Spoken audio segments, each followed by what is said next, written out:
Hey guys. Today I decided to come into my library and read this week's writing prompt. I didn't even read the last one, and this week writing prompt is I really need to change this to like current writing prompt because I am not very good about updating this every week. Whoops. That was easy enough. Let's grab this one. So we're just gonna read through these. These are books on snow. These are fictional stories about snow. So that should be exciting. Before I read those, let's update the writing prompt. This week, we're gonna change this to a current writing prompt. Tell me a funny story. There you go. It's very open-ended. I just want to hear a funny story. It can be a true story.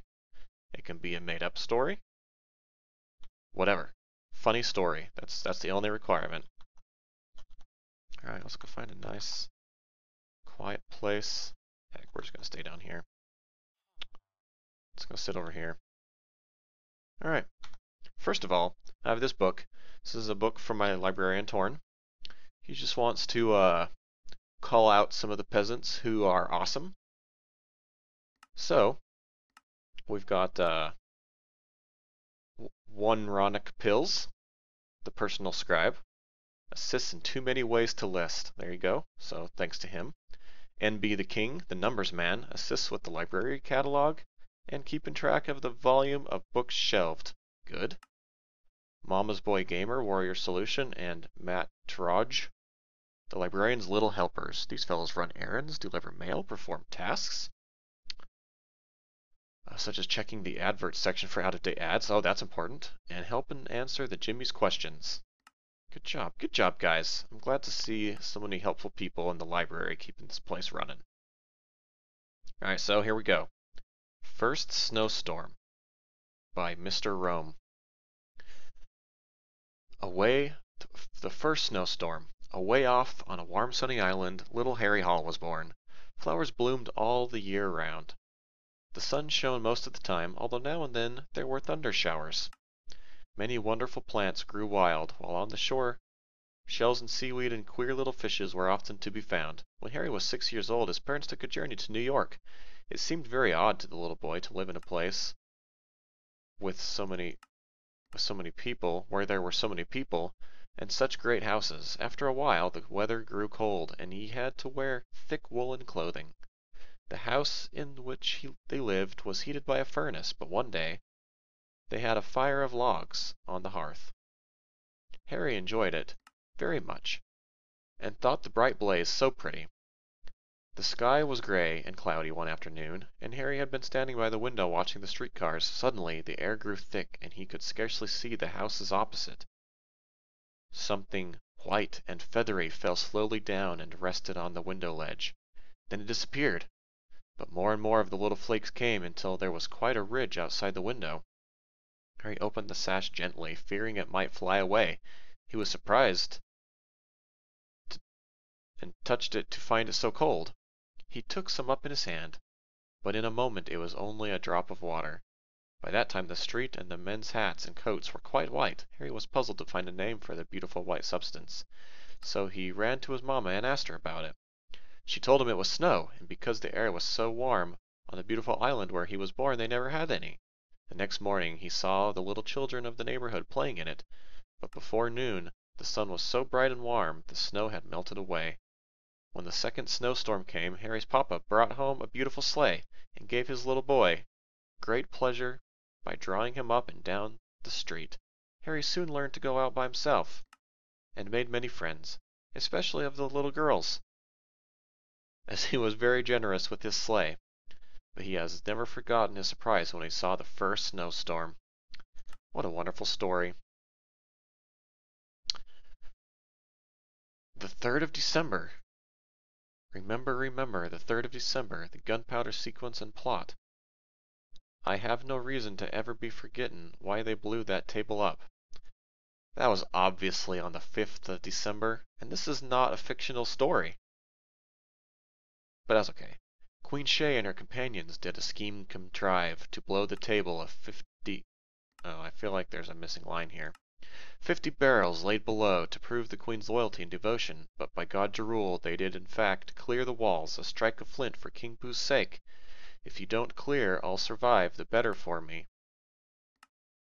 A flash, a boom echo outside, bodies flew and ghosts appeared. A pint of juice to wash it down, and a hole of wreckage crater the ground. This isn't about snow. Who is this? Nuclear Light, I'm disappointed in you. Throwing your book away. Three's a crowd. This is a long one. Let's look for a shorter one. I'm sure it's good, but I want shorter stories. This is not about snow either. Oh my gosh, guys, come on. Come on. Writing prompt books are about the writing prompt. It's another long one. Ooh, Winter Silence. 50 pages! Let's see what this last one is.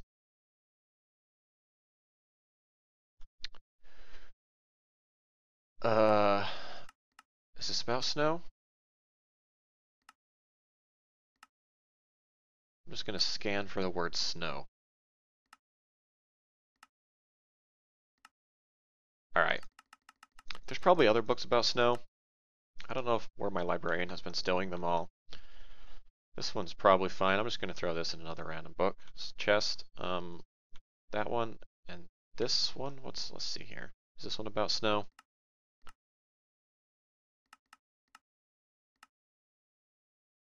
It looks like it's about snow. All right.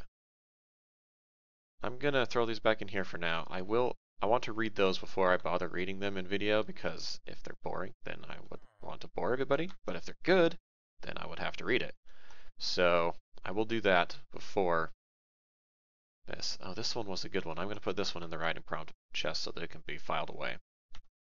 Right? Wasn't this one? No, what was this one? Oh. Yeah, I'll put that one in there too. This one was the actual one. Yeah, we'll put that one in there too. That was a good one. Okay.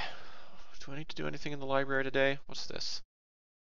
Oh man, I remember. Oh. You wanna know what? This is another audiobook. Alright. Let's just open up this audiobook.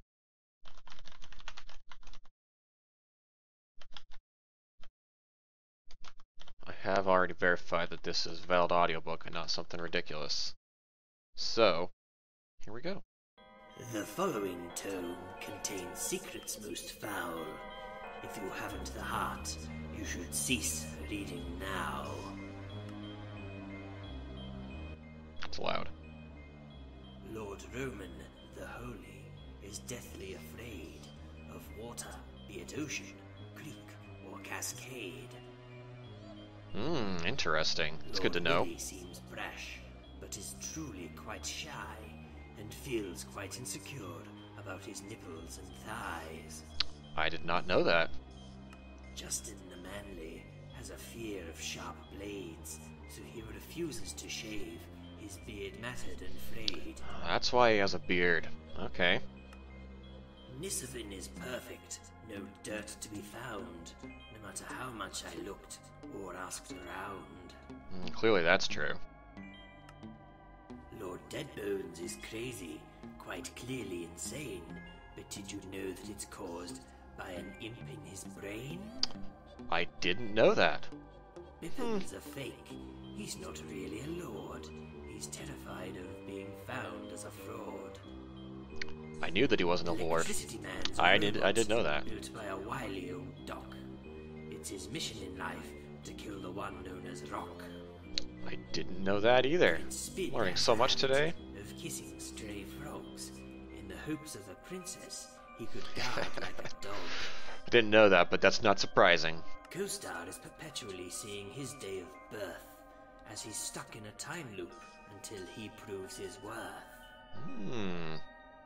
Interesting. Queen Shay is quite new, so I didn't have time to dig up any dirt or even think of a rhyme. But it did rhyme. That's all for now, but I'm far from through.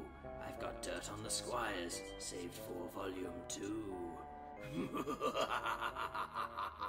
Oh man, I'm so excited for Volume 2. Volume 2 sounds awesome. Alright, that was pretty good. That was fun. Alright, what else do we got here?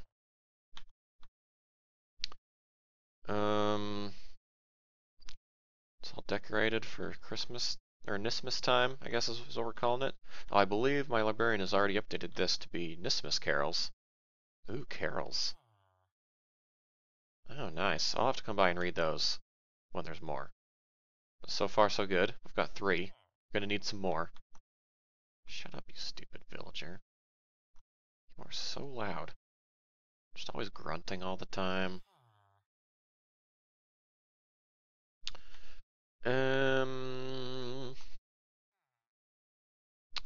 I guess that's probably it for now. That's enough to be going on.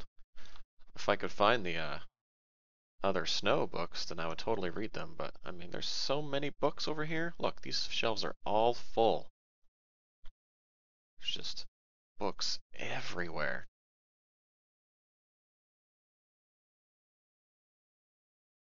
Ooh, that one's called Snow. Where was that? Let's read that one. Snow. It started as a normal field trip to the library. Then I came across a journal prompt. Rising and falling. That was Z's life. He had swam the oceans, crossed the rivers, and flooded streets. That's just life for Z. He's Snow now. Z fell slowly to the ground. You might think Snow lived a miserable life, sitting out there all day getting dirty and thrown, being used for ugly sculptures, slowly melting in the miserable hot sun. Truth be told, it's not easy being Snow. But this time Z hoped it would be different. Well, he always hoped that. Would his dream ever? No. He had to try to think of happy thoughts, all that kept him from insanity.